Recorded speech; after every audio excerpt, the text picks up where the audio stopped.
Hello students, welcome to the class. आज हम linear transformation में क्या करने वाले हैं कि अगर हमें कुछ कंडीशंस दी हैं, अगर हमें बेसिस एलिमेंट्स पे टी की वैल्यू दी है तो हमने ट्रांसफॉर्मेशन फाइंड आउट करनी है। ठीक है, सो सपोज हमारे पास एक कंडीशन है कि आपको टी मैपिंग दी हुई है R2 से लेकर R3 तक। ठीक है, defined by T of 1 2 is equal to 3 minus 1 5 and T of 0 1 is equal to 2 1 minus 1। आपने मैपिंग को कंप्लीटली डिफाइन करना है। ठीक है, आपको बेसिस एलिमेंट पे मतलब R2 की डायमेंशन 2 है और ये दोनों आपके पास क्योंकि वेक्टर्स कैसे हैं लीनियरली इंडिपेंडेंट, तो ये बेसिस बनाएंगे। इंडिपेंडेंट क्यों है? दो वेक्टर डिपेंडेंट कब होंगे? जब एक दूसरे का स्केलर मल्टीपल होंगे। नहीं है ये एक दूसरे का स्केलर मल्टीपल, तो इंडिपेंडेंट है। अब मुझे टी डिफाइन करना है तो उसके लिए मुझे डोमेन का एलिमेंट लेना है। मैंने कोई एलिमेंट ले लिया, let x y belongs to R2। उसको मैं बेसिस के लीनियर कॉम्बिनेशन में लिखूंगी। X y can be written as a into 1 2 plus b into 0 1। That means a 2a plus b। तो a की वैल्यू कितनी आ गई? x। 2a प्लस b कितना हो गया? y। तो b की वैल्यू क्या हो गई? y minus 2a। a is x। ठीक है, तो एक्स वाई को हम लीनियर कॉम्बिनेशन में कैसे लिख सकते हैं? x into 1 2 plus y minus 2x into 0 1। Basis के लीनियर कॉम्बिनेशन में लिख दिया। अब इस पे टी लगा दो। टी ऑफ एक्स वाई तो फाइंड आउट करना है, तो टी ऑफ एक्स वाई क्या होगा? T of x into 1 2 plus y minus 2x, ये स्केलर हो गया, इंटू 0 1। अगर आपको x और y में कंफ्यूजन होती है, आप इस पे टी लगा दीजिए, a into 1 2 plus b into 0 1। तो क्या होगा? पहले a बाहर, a की जगह x बाहर, तो t ऑफ 1 2 प्लस b बाहर, that is y minus 2x, t of 0 1। Now put the values. t of 1 2 is 3 minus 1 5, t of 0 1 is 2 1 minus 1। तो ये आपके पास क्या बन गया? फर्स्ट प्लेस पे इधर आया 3x, उधर कितना आया? Plus 2y minus 4x। ठीक है, 2 से मल्टीप्लाई करना था। अब सेकंड प्लेस पे इधर कितना आया? Minus x। इधर क्या आया? 1 से मल्टीप्लाई करना था, तो y minus 2x। Third place पे इधर कितना आया? 5x। इधर इसको माइनस 1 से मल्टीप्लाई करना है, तो माइनस वाई प्लस 2x। बस वैल्यू पुटा दो, क्या बनी? 3x minus 4x is minus x, तो मैं इसको 2y माइनस x लिख देती हूँ। ये हो गया y माइनस 3x। ये हो गया 5 plus 2 7x minus 5। So this is the transformation. ठीक है, in this way we can find any transformation. एक क्वेश्चन और सॉल्व करते हैं। नेक्स्ट क्वेश्चन करते हैं। नेक्स्ट क्वेश्चन में आपके पास क्या है? T from R3 to R2, R3 से R2 तक है, defined by T of 1 1 1 is equal to 1 1 and T of 1 minus 1 1 is equal to 0 1। अब इसमें क्या हुआ? इसमें डिफरेंस ये आया कि इसमें बेसिस आपको पता है कि इसकी डायमेंशन 3 होगी, लेकिन 2 ही एलिमेंट पे हमें ये टी दी हुई है, तो हमें एक तो बेसिस का तीसरा एलिमेंट चाहिए। 3 एलिमेंट पे टी चाहिएगा ना, तो हमने लिया let A is the set. पहले इसको बेसिस तक एक्सटेंड तो करना पड़ेगा। 1 1 1, ये दोनों तो लीनियरली इंडिपेंडेंट है क्योंकि एक दूसरे का स्केलर मल्टीपल नहीं है। फिर हमने लिखा 1 0 0 0 1 0। हम स्टैंडर्ड बेसिस हमेशा ऐड करते हैं, वो हमने ऐड कर दी। अब इसमें से देख लेते हैं कौन से 3 लीनियरली इंडिपेंडेंट बनते हैं। तो a into 1 1 1, b into 1 minus 1 1 और c इंटू 1 0 0 इक्वल टू क्या करना है? 0। तो a plus B plus c, a minus b, a plus b equal to 0। तो क्या आया? a plus B plus c, एक तो 0 आया, एक a माइनस बी 0 आया, एक a प्लस बी 0 आया। इन दोनों को ऐड करेंगे, 2a 0 2a 0 मतलब 2 0 तो है नहीं, a 0, a को यहाँ 0 पुट करूंगी, b 0 आ गया, b a और b 0 करूंगी तो यहाँ पे c 0 आ गया। इसका मतलब ये 3 लीनियरली इंडिपेंडेंट है, ये बेसिस बनाएंगे। तो तीसरे एलिमेंट पे मैंने t डिफाइन कर दिया 1 0 0 पे। मैं यहाँ पे कुछ भी ले सकती हूँ, यू कैन टेक इट 0 0, क्योंकि ताकि हमारी इस पे कोई फर्क ना पड़े। ठीक है, ये हमने तीसरे पे डिफाइन कर दिया। अब हमें निकालना क्या है? हमें तो T of x y z निकालना है। तो एक्स वाई जेड को पहले मैं इनके लीनियर कॉम्बिनेशन में लिखती हूँ। कि x y z to be written as linear combination of 1 1 1 1 minus 1 1 c into 1 0 0 1 0 0 लिया था ना हमने, हाँ ठीक है। तो क्या हो जाएगा a plus B plus C A minus B A plus B. तो that means a plus B plus C कितना हो गया x, a माइनस बी कितना हो गया आपके पास y, और a प्लस बी हो गया आपके पास z। इनको ऐड करते हैं तो 2a is equal to y plus z। तो a की वैल्यू आई y plus z by 2। a की वैल्यू यहाँ पे पुट कर देते हैं तो आपके पास b की वैल्यू क्या आई, b is equal to a minus y. तो माइनस वाई निकाल लेते हैं, y plus z by 2 minus y. तो y माइनस 2y, तो that will be z minus y by 2। फिर c निकालना है, c is equal to x minus a y plus z by 2 minus b कितना आ रहा है आपके पास z माइनस वाई बाय 2। ले लें LCM, 2x minus y minus z plus y upon 2। तो ये आपके पास क्या बन गया, 2x माइनस वाई और प्लस वाई कैंसिल हो जाएगा, minus z minus 2z by 2। That will be x minus z। A b c आपके निकल आए। So what will be t of x y z? That will be a into t of 1 1 1 b into t of 1 minus 1 1 plus c into T of 1 0 0। a की value आई आपके पास y plus z by 2, t of 1 1 1 आपके पास था 1 1, b की value आई आपके पास z minus y by 2, t of 1 minus 1 1 था आपके पास 0 1, c की वैल्यू आई आपके पास x माइनस z, लेकिन t ऑफ 1 1 1 ये वैल्यू क्या थी आपके पास 1 0 0, ये हमने डिफाइन किया था R2 में 0 0। कर दो अब मल्टीप्लाई, फर्स्ट प्लेस पे ये 0 ये 0, फर्स्ट प्लेस पे सिर्फ ये टर्म आएगी y plus z by 2। Second place पे आपके पास क्या आएगा y plus z by 2 plus z minus y by 2। ये टर्म तो 0 ही है, तो it will be y plus z by 2 divided by, इसमें क्या हो जाएगा 2z by 2 that is z। तो ट्रांसफॉर्मेशन आपके पास क्या बनी, y plus z by 2 comma z। Correct. अब आप इसको चेक कैसे करेंगे कि आपका आंसर ठीक है या नहीं? आपको पता है t ऑफ 1 1 1 1 1 आना चाहिए, पुट करके देख लो t ऑफ 1 1 1 यानी कि y भी 1 z भी 1, तो 1 प्लस 1 2 बाय 2, तो 2 बाय 2 इज 1। यहाँ कितना आ रहा है z की वैल्यू कितनी है 1। दूसरा टर्म देख लो t ऑफ 1 माइनस 1 1, क्या होना चाहिए y प्लस z बाय 2, इनका sum by 2 that will be 0, then z 0 1। ठीक है, सही आ गया। तीसरा भी निकाल लो t ऑफ 1 0 0, x की वैल्यू 1 है, y और z तो 0 0 है, तो इसका मतलब ये 0 0 आ गया। ठीक है, तो आप पुट करके चेक कर सकते हैं, इन तीनों पे इमेज सेम आ रही है, तो आपका जो आंसर है, जो सॉल्यूशन है वो ठीक है।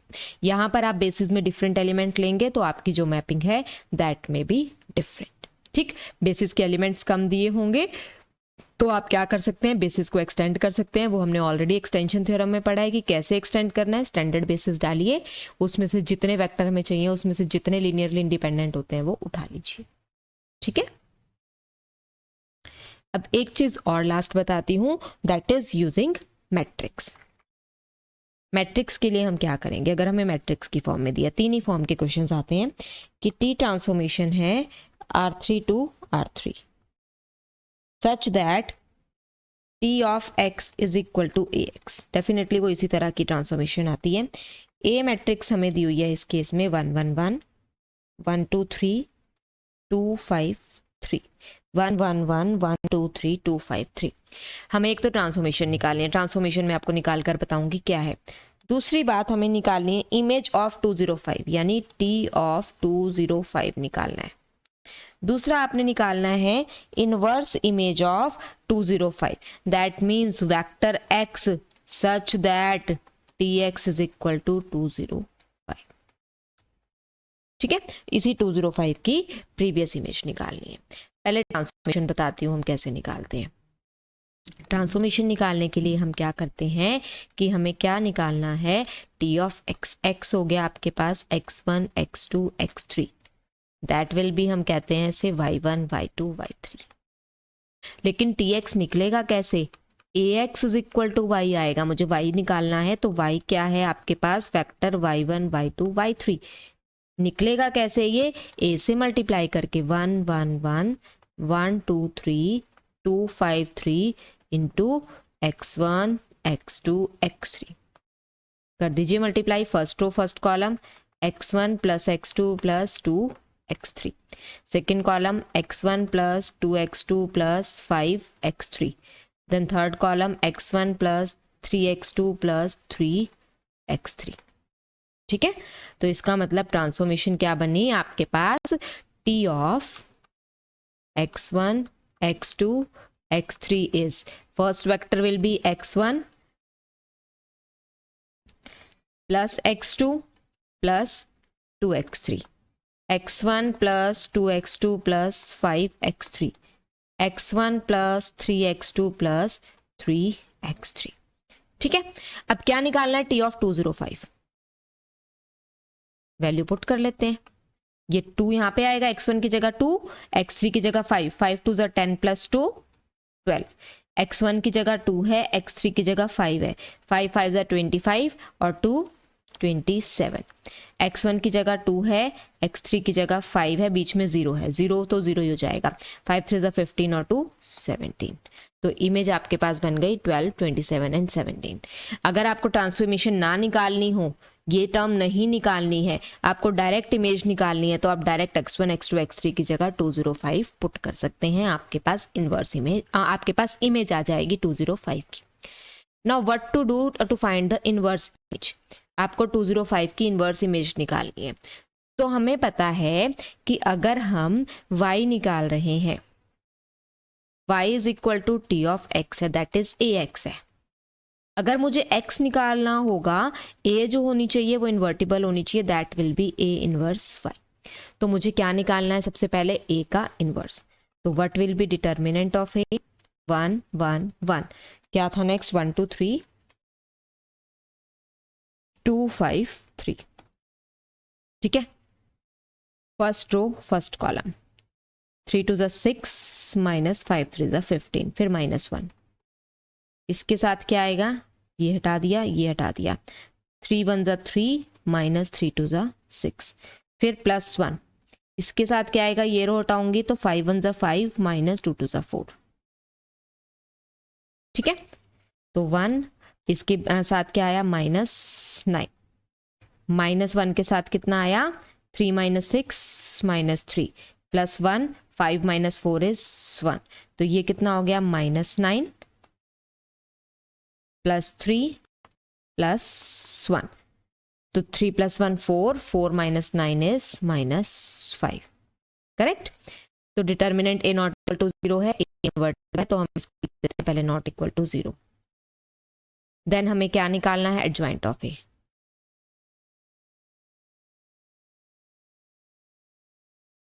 एडजॉइंट ऑफ a का फिर बाद में ट्रांसपोज हम लिख देंगे। ठीक है, पहले एडजॉइंट निकालती हूँ। एडजॉइंट में क्या करना है हमने? एडजॉइंट में पहले इस प्लेस के लिए निकालना है। 3 2 6 माइनस 5 3 15, तो 6 माइनस 15 कितना आता है? -9। फिर इस प्लेस के लिए निकालते हैं। 3 1 3 माइनस 5 -2 हो जाएगा, लेकिन यहाँ पे नेगेटिव करना है तो +2 हो जाएगा। फिर इस प्लेस के लिए, इसके लिए निकालते हैं। इस प्लेस पे कितना आएगा? 3 - 2, दैट विल बी +1। फिर इस प्लेस के लिए निकालते हैं। ये रो ये कॉलम खत्म कर देंगे। 3 1 3 माइनस 3 2 6, ठीक है, 3 - 6 दैट इज -3, बट यहाँ पे नेगेटिव आएगा तो ये +3 हो गया। ठीक, फिर अब बीच वाले के लिए निकालते हैं। इसके लिए ये रो और ये कॉलम खत्म हो गया। 3 1 3 -2, 3 - 2 दैट इज 1। फिर इस प्लेस के लिए ये रो ये कॉलम और ये रो खत्म। 3 1 3 -1, 3 - 1 इज 2, तो ये कितना हो जाएगा? -2। ठीक है, आपको पता है ना, ये प्लेस पॉजिटिव, ये नेगेटिव, ये पॉजिटिव, ये प्लेस नेगेटिव, ये पॉजिटिव, ये नेगेटिव। ठीक है, तो ये प्लेस पे क्या आ जाएगा आपके पास? 3 - 1 दैट इज 2, 2 की जगह यहाँ पे नेगेटिव आ गया। अब यहाँ पे फिर पॉजिटिव टर्म आएगी। प्लेस के हिसाब से होता है ना 1 1, ये 1 1 वाला प्लेस है। 1 + 1 2, इवन पावर 1 हो गई। ये प्लेस कौन सा है? 1 2, 2 + 1 3, आपके पास पावर क्या मतलब जो टर्म आएगी वो नेगेटिव हो जाएगी।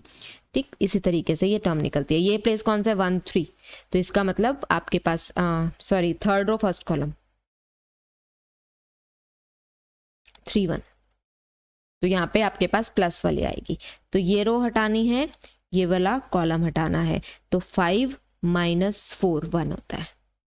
फिर ये रो और ये वाला कॉलम, तो 5 -2, 5 -2 इज 3, लेकिन यहाँ पर आएगी टर्म नेगेटिव।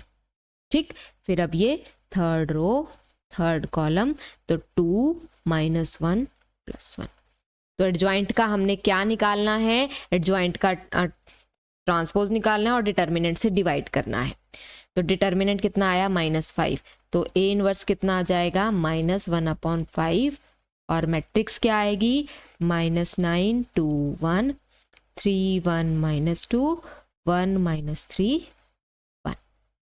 ए इनवर्स से y मल्टीप्लाई करना था, y मतलब वो वेक्टर क्या था हमारे पास 205, तो यहाँ पे मल्टीप्लाई कर दो 205 से।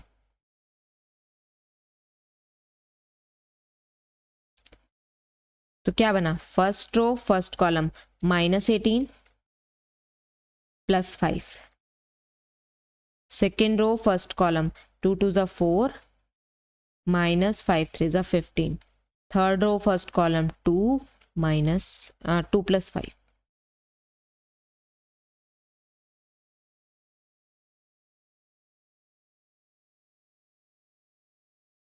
तो क्या वेक्टर बन गया 1/5 13 11 -7। तो इनवर्स इमेज क्या बनी आपके पास, T inverse of 205 will be 13/5 11/5 and -7/5।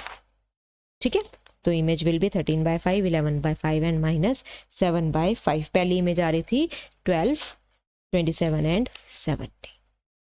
ठीक है, इन दिस वे आप ये क्वेश्चंस भी कर सकते हैं जिसमें मैट्रिक्स आती है। तो 3 तरह से हमने किए हैं। अगर आपके पास बेसिस दी हो, बेसिस पे ट्रांसफॉर्मेशन दी हो, तो हमने कैसे ट्रांसफॉर्मेशन निकालनी है।